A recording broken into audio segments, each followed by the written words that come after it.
چه خوش بود هنگام سحر به دامن کوثر، سپید زند خنده خوش چو خنده دلدار، ز نوای پرندگان خاطر گردد شاد.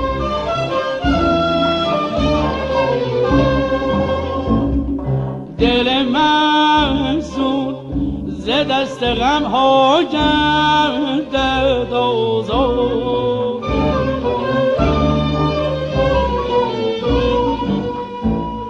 چه خوش بود هنگام سحر به دامن کوثر، سپید زند خنده خوش چو خنده دلدار، چهره گل ز نسیم سحر،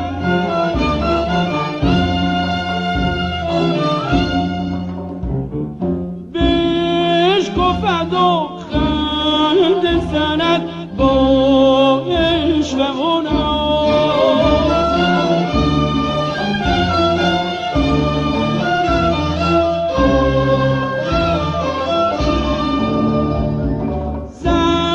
زمزمه مرغ سحر گوید به تو را،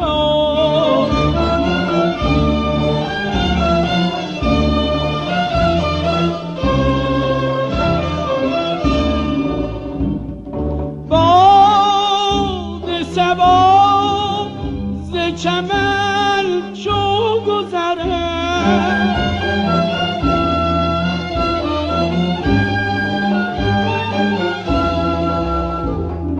مژده گل بر بلبل ببرد،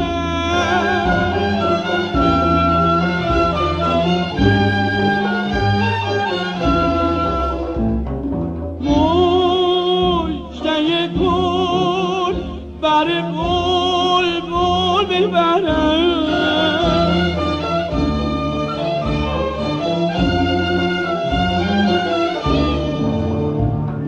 ای زیبای من در دنیای من باشد دیدارت خنده سحری،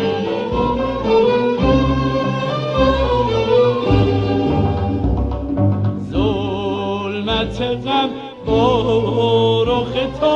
می شود سپری،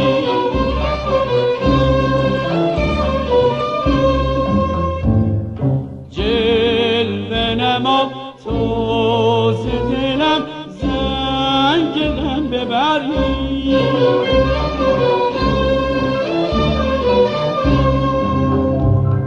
چه خوش بود هنگام سحر به دامن کوثر، سپید زند خنده خوش چو خنده دلدار، چه خوش بود هنگام سحر به دامن کوثر.